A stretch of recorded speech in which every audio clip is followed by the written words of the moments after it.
नमस्कार साथियों, मैं हूं अनु थपियाल। साथियों, दिल्ली विधानसभा चुनाव नतीजों का उत्तराखंड कांग्रेस के लिए क्या सबक है? क्या अब कांग्रेस के पास गणेश गोदियाल ही 2027 के लिए एकमात्र इकलौता विकल्प बचे हुए हैं? आखिरकार दिल्ली में बीजेपी चुनाव जीत गई है और आम आदमी पार्टी हार गई है। कांग्रेस के हिस्से में क्या आया और क्या है इसका उत्तराखंड से कनेक्शन? क्योंकि उत्तराखंड में कांग्रेस की सियासत भी कुछ दिल्ली के कांग्रेस नेताओं वाले तेवर लेकर ही चलती रही है। कांग्रेस लगातार दिल्ली में तीसरा विधानसभा चुनाव हार गई है। लगातार तीसरी बार कांग्रेस को दिल्ली की 70 विधानसभा सीटों में मिला है 0 सीट, यानी 0 बटे सन्नाटा हासिल होने हुआ है, यानी वो एक भी सीट चुनाव में नहीं जीत पाए हैं। वहीं उत्तराखंड में भी 70 विधानसभा की सीटें हैं और पिछले 2 चुनाव से 2017 और 2022 में लगातार कांग्रेस चुनाव हारती ही आ रही है। तो क्या अब दिल्ली में जो हार की हैट्रिक बनी है उसको उत्तराखंड में रोकने के लिए गणेश गोदियाल एक ऐसा चेहरा है जिस पर कांग्रेस नेतृत्व को दांव खेलना चाहिए?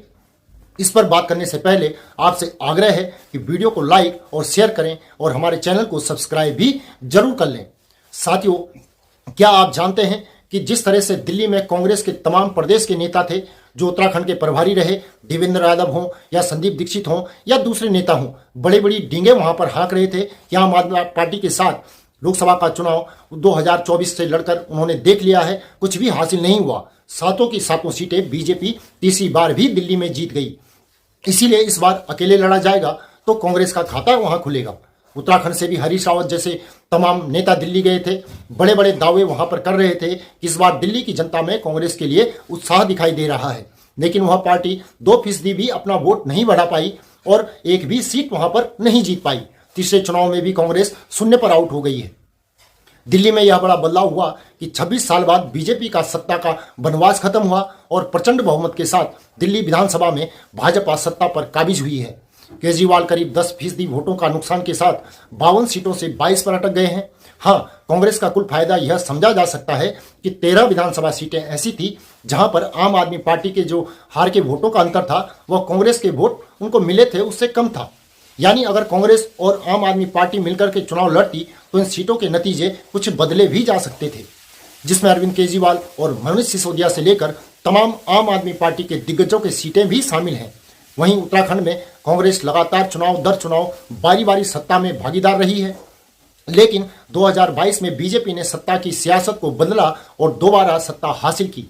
अब क्या समझा जाए कि 2027 का चुनाव बहुत दूर नहीं है, तो ऐसे में उत्तराखंड कांग्रेस के जो नेता हैं वो समझेंगे कि जो दिल्ली में कांग्रेस का हार हुआ है, क्या 27 में उत्तराखंड में उससे बचा जा सकता है?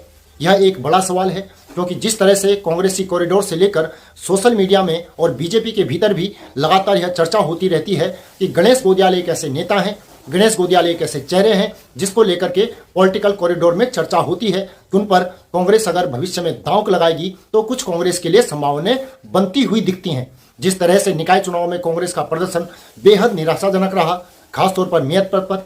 उसके बाद यह कहा जा रहा था कि दिल्ली विधानसभा चुनाव निपटने के बाद कांग्रेस में राष्ट्रीय स्तर से लेकर तमाम प्रदेशों में बड़ा फेरबदल हो सकता है। तो क्या अब यह समझा जाए कि अब वक्त है कि उत्तराखंड में गणेश गोदियाल को आगे करके कांग्रेस 2027 की सियासी बिसात बिछाने की कोशिश करेगी? कांग्रेस के पास यशपाल आर्य जैसे बड़े दलित चेहरे हैं, हरक सिंह रावत जैसे फायर ब्रांड नेता हैं, लेकिन वह भी ईडी सीबीआई में उलझे हुए हैं। उनका किस तरह से कांग्रेस इस्तेमाल कर सकती है? वहीं करण महारा प्रदेश अध्यक्ष के नाते बहुत ज्यादा उम्मीदें जगाते हुए अभी तक कांग्रेस के लिए नजर तो नहीं आए हैं। अब दिल्ली का यही मैसेज कांग्रेस के लिए आया है कि अगर कांग्रेस का राष्ट्रीय नेतृत्व सोया रहता है तो 2027 में भी कांग्रेस के लिए संभावना बहुत अच्छी दिखाई नहीं दे रही है।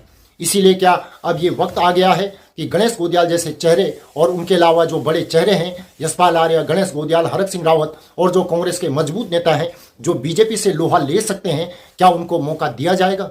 उत्तराखंड में आप जानते हैं प्रधानमंत्री नरेंद्र मोदी का लगातार सियासी जादू बरकरार है और जिस तरह से युवा मुख्यमंत्री के तौर पर पुष्कर सिंह धामी ने अपनी ग्रिप बनाई है, उसके बाद कांग्रेस के सामने कठिनतम चुनौतियां हैं। कांग्रेस को 2027 की सत्ता हासिल करने का कर्तव्य दिखाना ही होगा और जिस तरह करण महारा कांग्रेस को लेकर के चल रहे हैं या चले हैं, या फिर हरीश रावत जिस तरह सियासत करते हुए नजर आए हैं, उसने कांग्रेस को क्या फायदा कर दिया है, यह नुकसान कितना पहुंचाया है, इससे कोई भी आसानी से समझ सकता है। तो क्या आने वाले वक्त में उत्तराखंड कांग्रेस में बड़े फेरबदल के संकेत नजर आने वाले हैं? क्योंकि अब कांग्रेस के सामने 2027 का उत्तराखंड का सियासी दंगल भी है और अपनी उपस्थिति दर्ज कराने की चुनौती भी। साथियों, इस रिपोर्ट को लेकर आपकी क्या राय है, कमेंट करके जरूर बताएं। साथ ही चैनल को सब्सक्राइब करें और नीचे दिए गए नंबर या फिर क्यूआर कोड के माध्यम से हमारा सहयोग भी जरूर करें। अभी के लिए इतना ही। अगली रिपोर्ट में आपसे जल्दी ही मुलाकात होगी। तब तक के लिए नमस्कार।